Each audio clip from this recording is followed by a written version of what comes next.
January 9th, I traveled to the UK for the 268-mile Winter Spine Race. I had been here 18 months earlier when I completed the summer version of this event. And once again, my good friend Ollie and his wife Amy were kind enough to put me up for the time of the event as well as shuttle me back and forth. I had started to prepare for this event as soon as I was able to snag one of the coveted starting spots. As the Winter Spine Race is one of the most gear-intense races you'll ever do. I spent months and months and quite a few dollars trying out various pieces of kit and shoe gear. Still, when it was time to finally pack the bags and get ready for departure, I was still scratching my head trying to figure out what to pack. In the end, I didn't really get to worry about it too much as I had to scramble to pack all my gear within a couple of hours due to the impending winter weather. As a result of the unexpected winter storms in the southeastern United States, I actually had to leave a day early to make my way to Edale. This gave me an extra day to just hang out and relax. As I mentioned already, the list of required gear is extensive due to the winter weather conditions one will experience.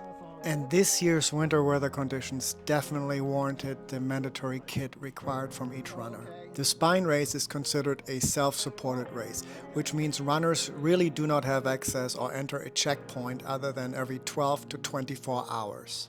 That requires each and every one of us to be self-sufficient and be able to survive in whatever the weather may throw at us. As a result, runners go through an extensive mandatory gear check the day before the race, which is then followed by a rolling mandatory pre-race briefing where runners will receive some final instructions and information regarding any last-minute route changes as well as the rules of the race.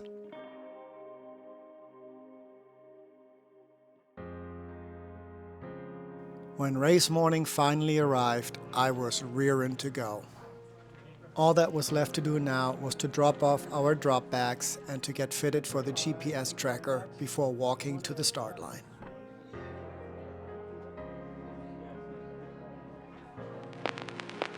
If you enjoyed this and any of my other videos, please hit the like button and subscribe to my channel. It lets me know people are actually watching this stuff. It also makes it easier for other like-minded folks to find my content.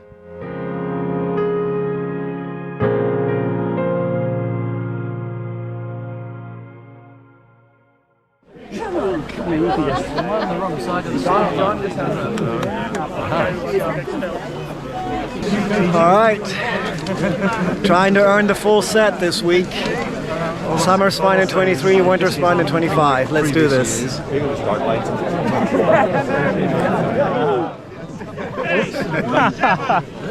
we go. 5, 4, 3, 2, 1. Woo! Do this.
Alright, 30 minutes into this thing, and I already had to shed my top layer.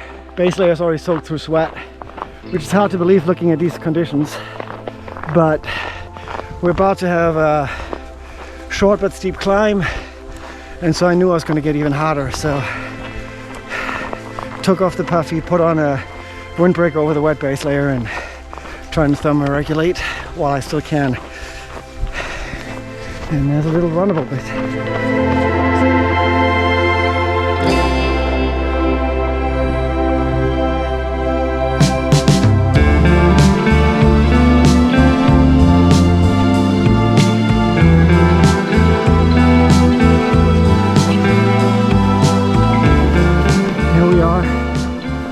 once again, going up Jacob's Ladder. I do vividly remember this from the summer. Obviously, quite a different look now as we're making our way up. And I think I'm going to be unfolding my trekking poles and get this done. Absolutely amazing. We're above the valley clouds now.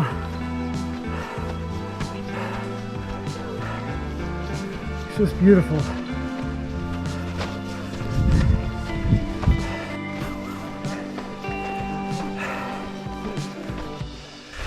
Just amazing. Sun is rising as we're getting above the clouds or the fog. It's just beautiful up here.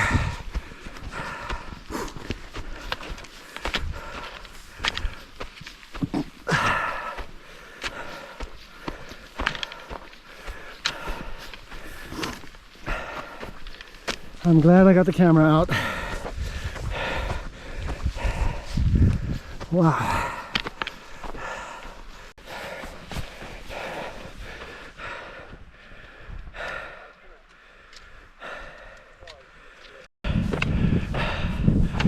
Beautiful. Just beautiful.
An hour 40 in, and just about 6 miles. It is obviously slow going with all the gear and ice and snow, but it is beautiful. So different from the summer, so very different.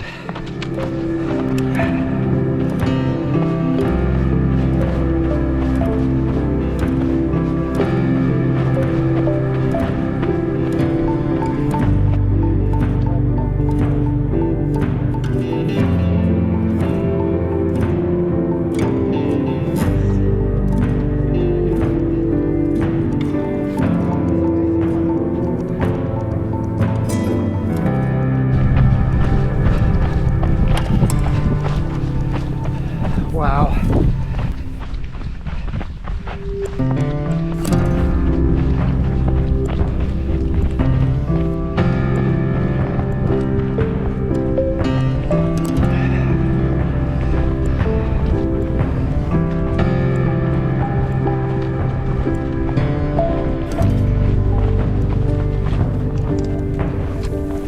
Now we're literally dropping into the clouds.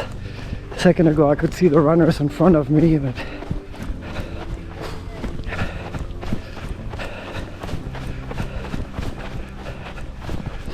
incredible.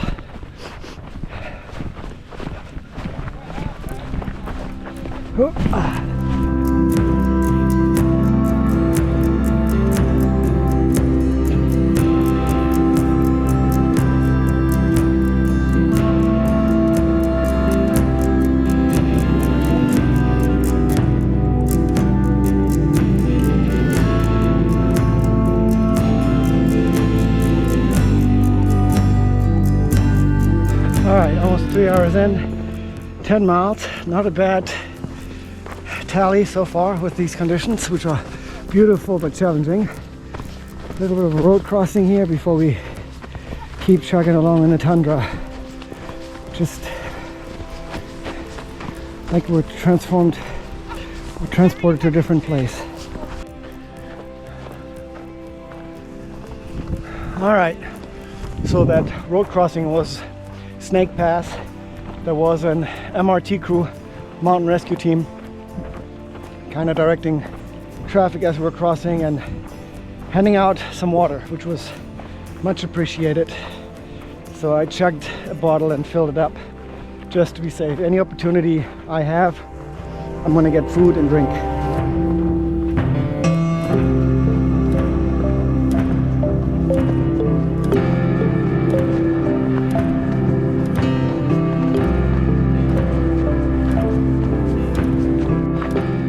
All right, 4 hours in, nearly 14 miles. Got a bit chilly up high, so pulled up the hood. It's kind of a theme, trying to thermoregulate early. Still a beautiful landscape,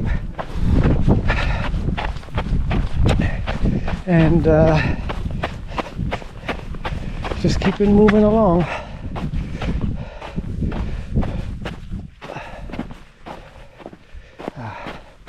There's a high route and a low one. I guess I'm doing this one.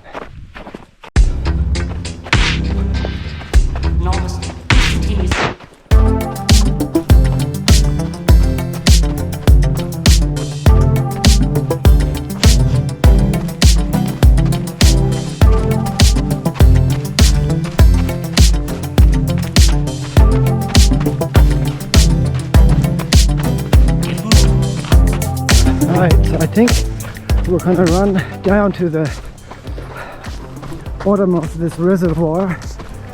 There'll be a mountain rescue team there checking in on us, and I think they may have some water, but that's it. And then we go across the dam and up and over and into the mountains on the other side. Alright, that was a fantastic stop there. Not only did they have water, filled up both my bottles. Unlike in the summer spine, I got half a bottle, so much appreciated.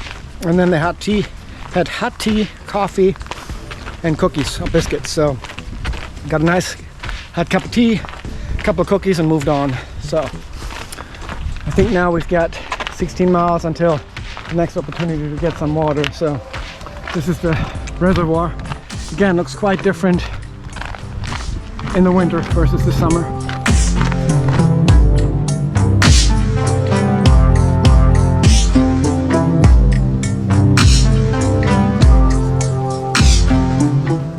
I'm looking at my shoes.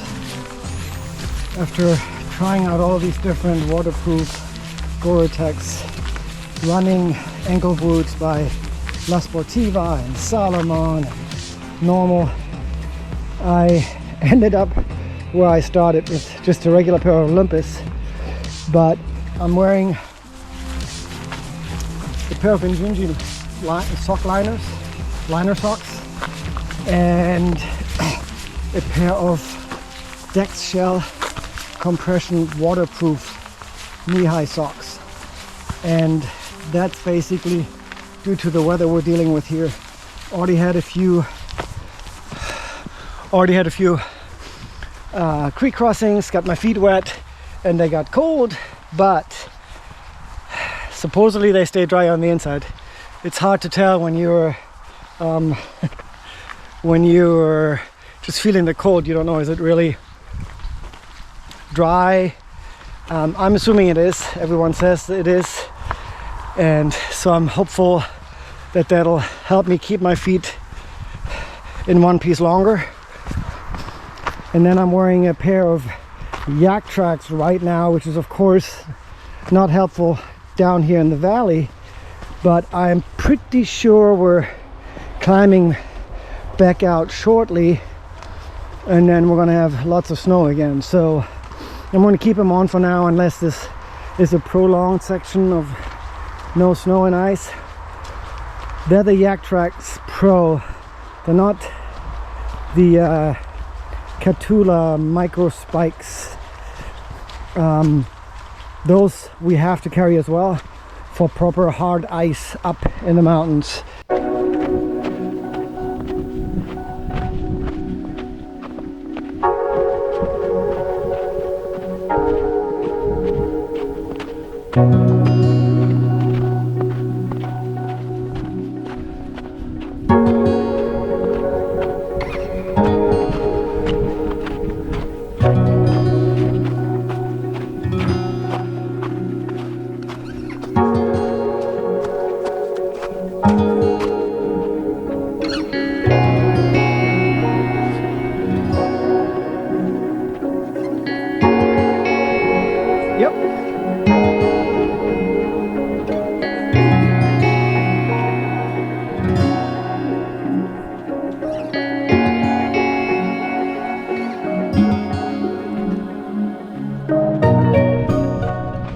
All right, 7 hours in, 22.5 miles. Dealing with some issues around the heel injury, warts and aroma. So I'm just gonna keep moving and see what happens.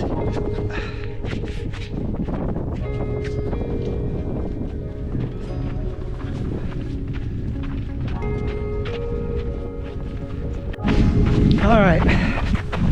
8 hours in, 25 miles. Rough day. Way too early, way too painful, and not issues that I normally have to deal with. Meaning, if it were blisters, oh well. But this is something else with my heel. Anyway, no point in complaining. I'm going to keep moving until we get to a checkpoint and then try to sort that. Problem is, the next real checkpoint isn't for another 21 miles. So yeah, there's that. So I'm just going to keep moving and get there and see what I'm going to have to do here, but it ain't looking good.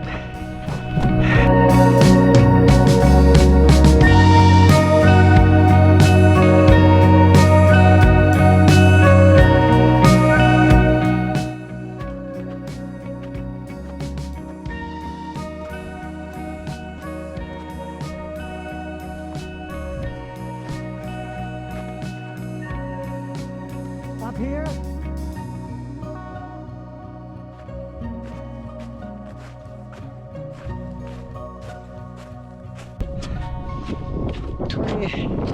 Six or 27 miles in, well, the guy I was running with and I took a wrong turn. We kept going downhill, so we added about a mile, which normally wouldn't be that big a deal, but I'm moving really poorly today, so still is beautiful, but my legs are dead. I mean, dead. And anyway, I'm just gonna keep moving. It's just taking forever right now. We'll have to see what we'll do. All right, this may be my final spine update.